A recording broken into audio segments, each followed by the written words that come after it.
Beata Sor Ana de los Ángeles Monteagudo. Cada 10 de enero, la Iglesia Católica recuerda a la Beata Sor Ana de los Ángeles Monteagudo, religiosa peruana de la Orden de Predicadores. Ella partió al encuentro del Señor un día como hoy, pero de 1863, con poco más de 80 años. Por eso, los peruanos y los dominicos de todo el mundo la recuerdan en este día como la religiosa ejemplar que fue, espiritual y mística, atenta servidora, formadora de novicias y priora. El Papa San Juan Pablo II la beatificó en una ceremonia realizada en su natal Arequipa, sur del Perú, el 2 de febrero de 1985. En aquella oportunidad, el Santo Padre afirmó: Sor Ana de los Ángeles confirma con su vida la fecundidad apostólica de la vida contemplativa en el cuerpo místico de Cristo que es la Iglesia. Y es que Sor Ana fue educada por santas mujeres, a través de las cuales conoció y siguió,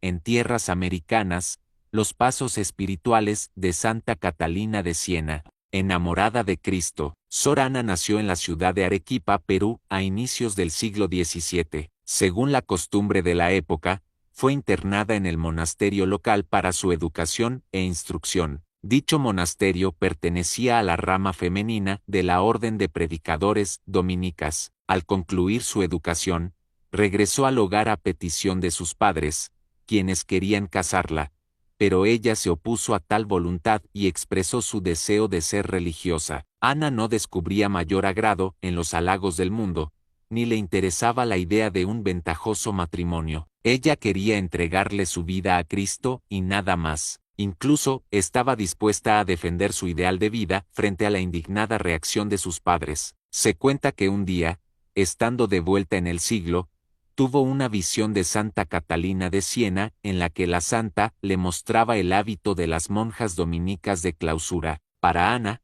aquella visión era confirmación suficiente de su llamado, y se convertiría en poderoso argumento para regresar al monasterio. Sus padres intentaron disuadirla, le ofrecieron joyas, vestidos y comodidades, pero la beata mantuvo su posición con firmeza. Con el correr del tiempo, su padre sería el primero en aceptar su voluntad, mientras que su madre, desconsolada, dio su consentimiento posteriormente, pero le pidió que no regresara más a casa. La dote para ingresar al monasterio la pagó su hermano Francisco, de quien se sabe fue sacerdote. Esposa del Señor, hija de la Iglesia. Al hacer sus votos religiosos, Sor Ana añadió de los Ángeles a su nombre. En el convento, su casa definitiva, mantuvo siempre un espíritu sereno y de sobrio entusiasmo. No era un secreto lo feliz que se sentía al poder seguir el itinerario espiritual de Santo Domingo de Guzmán y de Santa Catalina. Sor Ana llegó a ser maestra de novicias,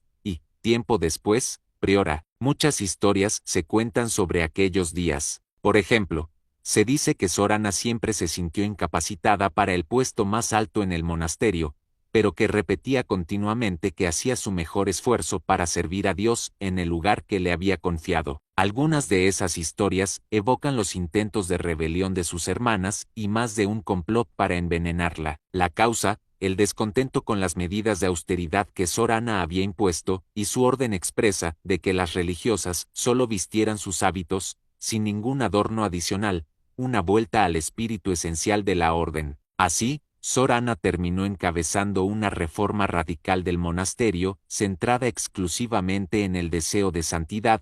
Sabía acoger a todos los que dependían de ella, encaminándolos por los senderos del perdón y de la vida de gracia. Se hizo notar su presencia escondida, más allá de los muros de su convento, con la fama de su santidad. A los obispos y sacerdotes ayudó con su oración y su consejo. A los caminantes y peregrinos que venían a ella, los acompañaba con su plegaria. Subrayaba San Juan Pablo II hablando de la dominica, las almas del purgatorio y Sor Ana. Un aspecto muy hermoso de la vida de la beata fue la cercana relación que mantuvo con las almas del purgatorio, a quienes llamaba sus amigas y por las que rezaba incesantemente. De esta forma, iluminando la piedad ancestral por los difuntos con la doctrina de la Iglesia, siguiendo el ejemplo de San Nicolás de Tolentino, de quien era devota, extendió su caridad a los difuntos con la plegaria y los sufragios, recordaba Juan Pablo II en la homilía de la misa de beatificación, suele hablarse, además,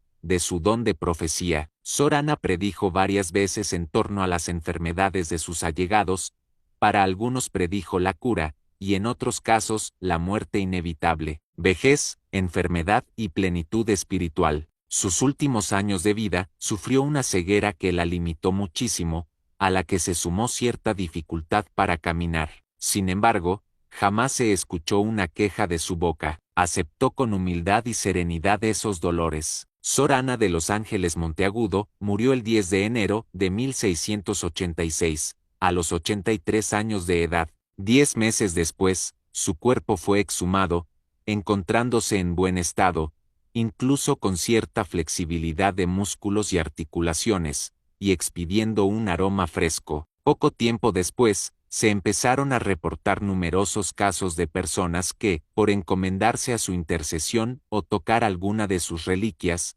recibían la gracia de la curación. Esto motivó a las monjas del convento de Santa Catalina de Arequipa, las Catalinas, a que inicien el proceso de Sor Ana a los altares. Hoy, su causa sigue abierta, por lo que se espera que algún día llegue a ser la primera santa arequipeña. Aquel misterio de la gracia de Dios, escondido en el seno de la Iglesia de vuestra tierra, se hace manifiesto y se revela, es Sor Ana de los Ángeles, la beata de la Iglesia, exclamó también entonces el Papa San Juan Pablo II.